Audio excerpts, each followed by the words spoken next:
खैबर पख्तूनख्वा के महकमे बल्दियात में 6 अरब 86 करोड़ 57 लाख रुपए की बेकायदगियां सामने आ गई हैं।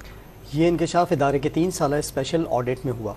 ऑडिट रिपोर्ट के मुताबिक मशकूक और गैर मौजू बैंक चालान में 19 करोड़ 10 लाख रुपए की बेज़ाब्तगियां हुई। नीलाम न होने वाले घरेलू प्लॉट्स में 3 अरब 99 करोड़ रुपए का नुकसान हुआ। खिलाफ वर्जी जुर्मानों की मद में 40 लाख रुपए का टीका लगाया गया। महकमे बल्दियात ऑडिट में तखमीना न लगाने के बाइस कमर्शियल यूनिट्स में 1 अरब 92 करोड़ रुपए का नुकसान हुआ। पानी बिल और माहाना किरायों की मद में भी 99 करोड़ रुपए का नुकसान हुआ। खैबर पख्तूनख्वा के महकमे बल्दियात में 6 अरब 86 करोड़ 57 लाख रुपए की बेकायदगियां सामने आ गई हैं। ये इंकशाफ इदारे के 3 साला स्पेशल ऑडिट में हुआ। ऑडिट रिपोर्ट के मुताबिक मशकूक और गैर मौजू बैंक चालान में 19 करोड़ 10 लाख रुपए की बेज़ाब्तगियां हुई।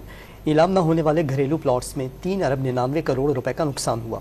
खिलाफ वर्जी जुर्मानों की मद में 40 लाख रुपए का टीका लगाया गया। महकमे बल्दियात ऑडिट में तखमीना न लगाने के बाइस कमर्शियल यूनिट्स में 1 अरब 92 करोड़ रुपए का नुकसान हुआ। पानी बिल और माहाना किरायों की मद में भी 99 करोड़ रुपए का नुकसान हुआ।